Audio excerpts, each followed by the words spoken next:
नमस्कार दोस्तों, स्वागत है आपका साइट फॉर वर्ल्ड के ऑफिशियल लर्निंग प्लेटफॉर्म पर, जहां स्टूडेंट्स और जॉब सीकर्स के लिए करियर, टेक्नोलॉजी और प्लेसमेंट से जुड़ी इंडस्ट्री ओरिएंटेड और प्रैक्टिकल नॉलेज दी जाती है। अगर आप अपनी स्किल्स को नेक्स्ट लेवल तक ले जाना चाहते हैं तो आप बिल्कुल सही जगह पर आए हो। चलिए शुरू करते हैं आज का इम्पोर्टेंट सेशन। नमस्ते स्टूडेंट्स, आज का टॉपिक है डेटाबेसेस की दुनिया का सबसे बड़ा debate, SQL versus no SQL. आप रेडी हो? फोकस मोड ऑन है? चलिए इसको बिल्कुल आसान भाषा में समझते हैं। अब ये सोचने वाली बात है ना, एसक्यूएल डेटाबेसेस ने तो बैंकिंग से लेकर हर इंडस्ट्री को डेकेड्स तक पावर किया है। तो फिर अचानक से गूगल और अमेज़न जैसी बड़ी बड़ी कंपनीज को कुछ नया इन्वेंट करने की जरूरत ही क्यों पड़ गई?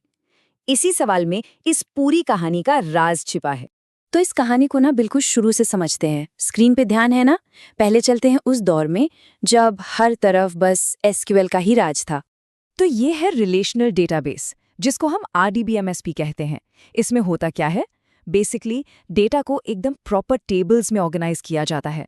आप समझ लो, बिल्कुल एक एक्सेल शीट की तरह, जिसमें रोज हैं, कॉलम्स हैं और उनके बीच में डिफाइंड रिलेशनशिप्स हैं।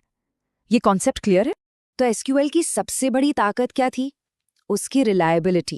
ये एसिड प्रॉपर्टीज यानी कंसिस्टेंसी, इसकी गारंटी देता था। और ये फाइनेंशियल ट्रांजैक्शंस जैसी चीजों के लिए तो भाई नॉन नेगोशिएबल है। आपका पैसा इधर उधर नहीं हो सकता, राइट? और बस इसी वजह से ये डेटा की यूनिवर्सल लैंग्वेज बन गया। ध्यान से सुनना, ये पॉइंट इंपॉर्टेंट है। और फिर आया इंटरनेट, और इसने डेटा की पूरी दुनिया को पूरी तरह से बदल कर रख दिया। समझो, यही है हमारी स्टोरी का टर्निंग पॉइंट। अब देखो, इंटरनेट के साथ आया एक बहुत बड़ा चैलेंज, स्केल का चैलेंज। एसक्यूएल जो था वो स्केल अप मॉडल पे चलता था। मतलब एक ही सर्वर को और पावरफुल बनाते जाओ, उसमें और रैम डालो और सीपीयू डालो। लेकिन ये बहुत महंगा था और इसकी एक लिमिट भी थी। समझ आ रहे? इसके सोल्यूशन में आया स्केल आउट का कॉन्सेप्ट। मतलब बहुत सारे सस्ते छोटे छोटे सर्वर्स को आपस में जोड़ दो, और ये इन्फिनिटली स्केलेबल था। और बस इसी जरूरत से जन्म हुआ एक रेवोल्यूशन का, जिसे हम आज कहते हैं नो एसक्यूएल। ये एसक्यूएल की सारी लिमिटेशंस का एक सीधा साधा डायरेक्ट जवाब था। तो नो एसक्यूएल का मतलब क्या है? इसका मतलब है नॉट ओनली एसक्यूएल। ध्यान देना, नो एसक्यूएल नहीं, नॉट ओनली एसक्यूएल। ये एक बिल्कुल नई जनरेशन के नॉन रिलेशनल डेटाबेसेस थे।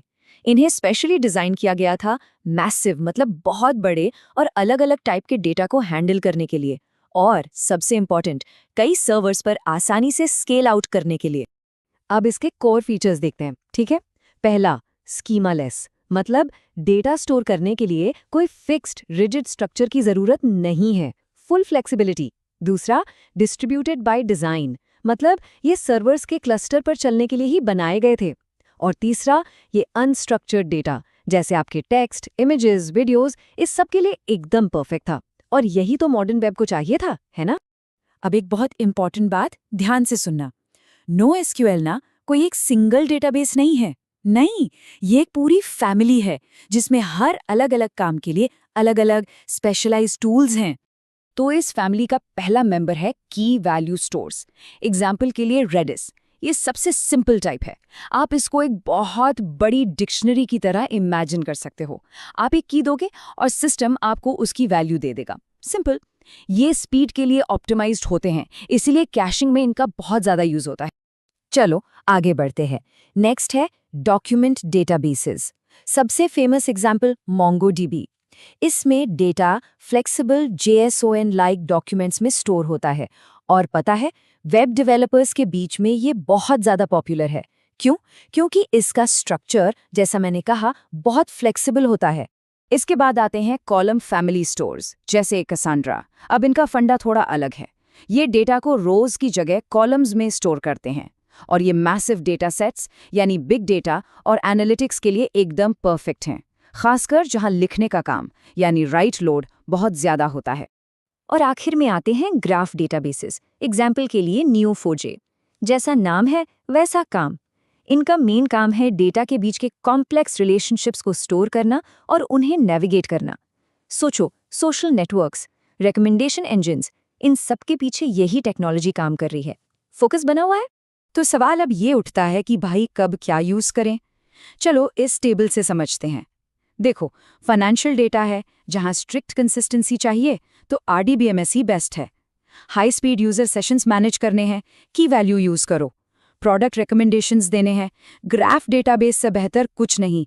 मतलब हर काम के लिए एक सही टूल बना हुआ है। तो अब हम आते हैं मॉडर्न सॉल्यूशन पर। दोस्तों, SQL वर्सेस नो SQL की जो बहस है ना, ये अब पुरानी हो चुकी है। आज का नया अप्रोच है पॉलीग्लॉट। पॉलीग्लॉट परसिस्टेंस, भारी वर्ड लग रहा है ना? सिंपल है। इसका मतलब है कि आप एक ही एप्लीकेशन के अंदर अलग अलग काम के लिए अलग अलग स्पेशलाइज्ड डेटाबेसेस यूज करते हो। मतलब आप सबकी स्ट्रेंथ्स को एक साथ एक टीम में यूज कर रहे हो। जरा इस इमेज को ध्यान से देखो। ये एक ई-कॉमर्स प्लेटफॉर्म है, ठीक है?